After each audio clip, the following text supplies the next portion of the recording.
बिस्मिल्लाहिर्रहमानिर्रहीम। अस्सलाम वालेकुम। कैसे हैं आप सब? इंशाल्लाह सभी ठीक होंगे और अल्लाह की रहमतों के साए में होंगे।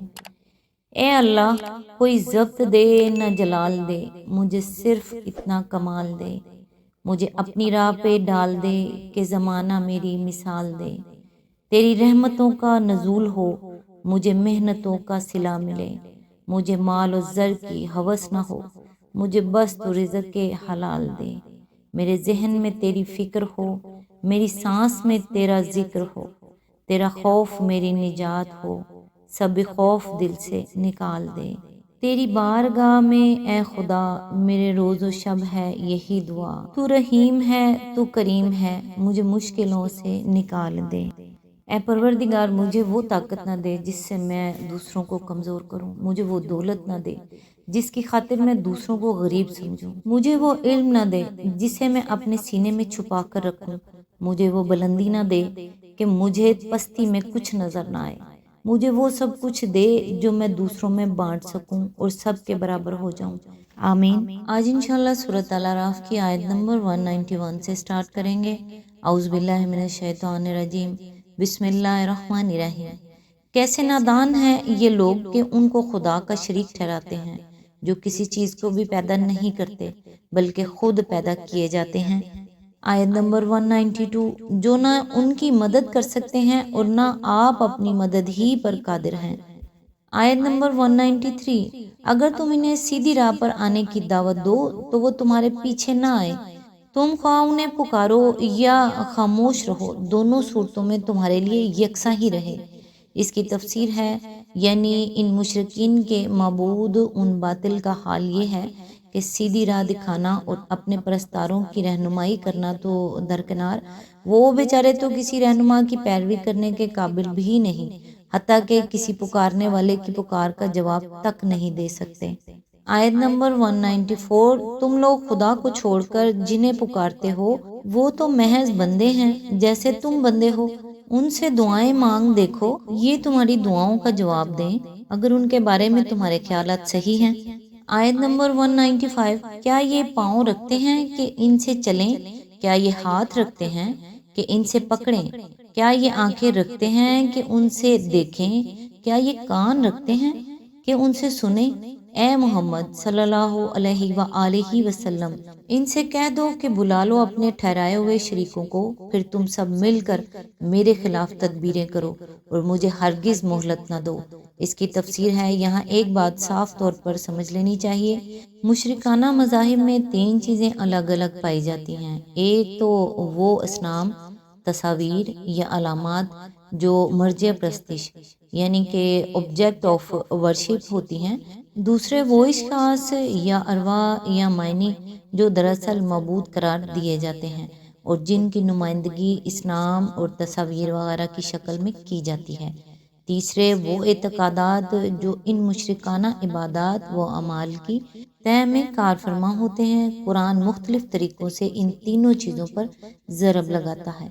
इस मकाम पर इसकी तनकीद का रुख पहली चीज़ की तरफ है, यानी वो बुत महल एतराज़ हैं जिनके सामने मुशरिकीन अपने मरासिम में इबादात अदा करते हैं और अपनी अर्जियाँ और न्याज़ें पेश करते हैं।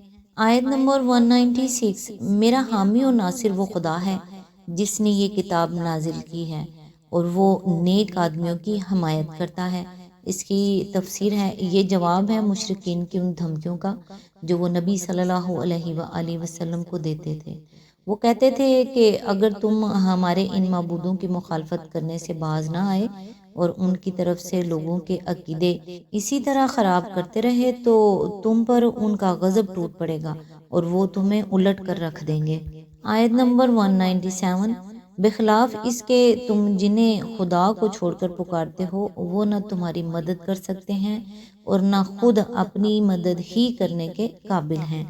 आयत नंबर 198।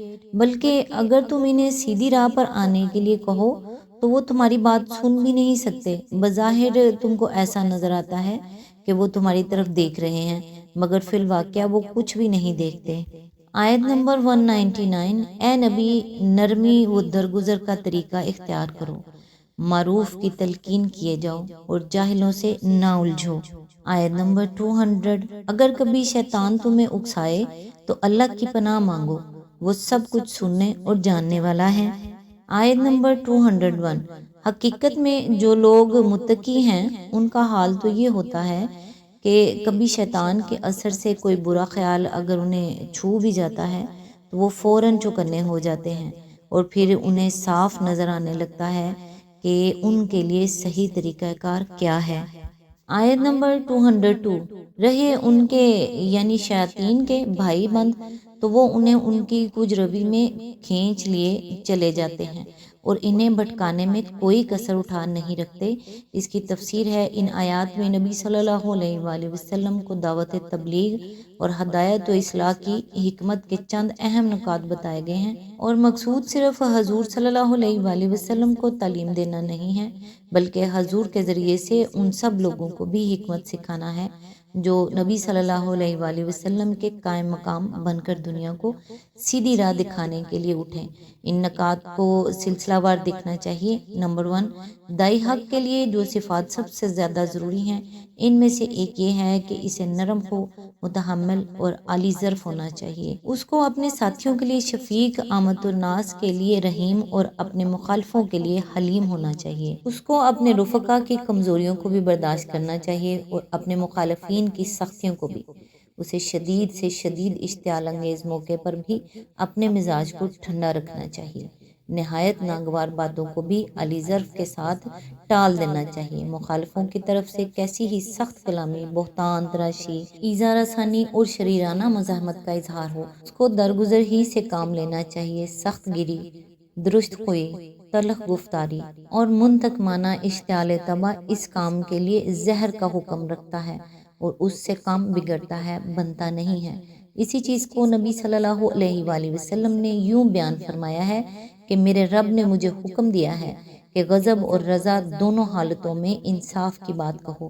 جو مجھ سے کٹے میں اس سے جڑوں، جو مجھے میرے حق سے محروم کرے میں اسے اس کا حق دوں، جو میرے ساتھ ظلم کرے میں اس کو معاف کر دوں۔ اور اسی چیز کی ہدایت آپ ان لوگوں کو کرتے تھے جنہیں آپ دین کے کام پر اپنی طرف سے بھیجتے تھے، یعنی جہاں تم جاؤ وہاں تمہاری آمد لوگوں کے لیے مزہ جا فضا ہو، نہ کہ باعث نفرت، اور لوگوں کے لیے تم سہولت کے موجب بنو، نہ کہ تنگی و سختی کے۔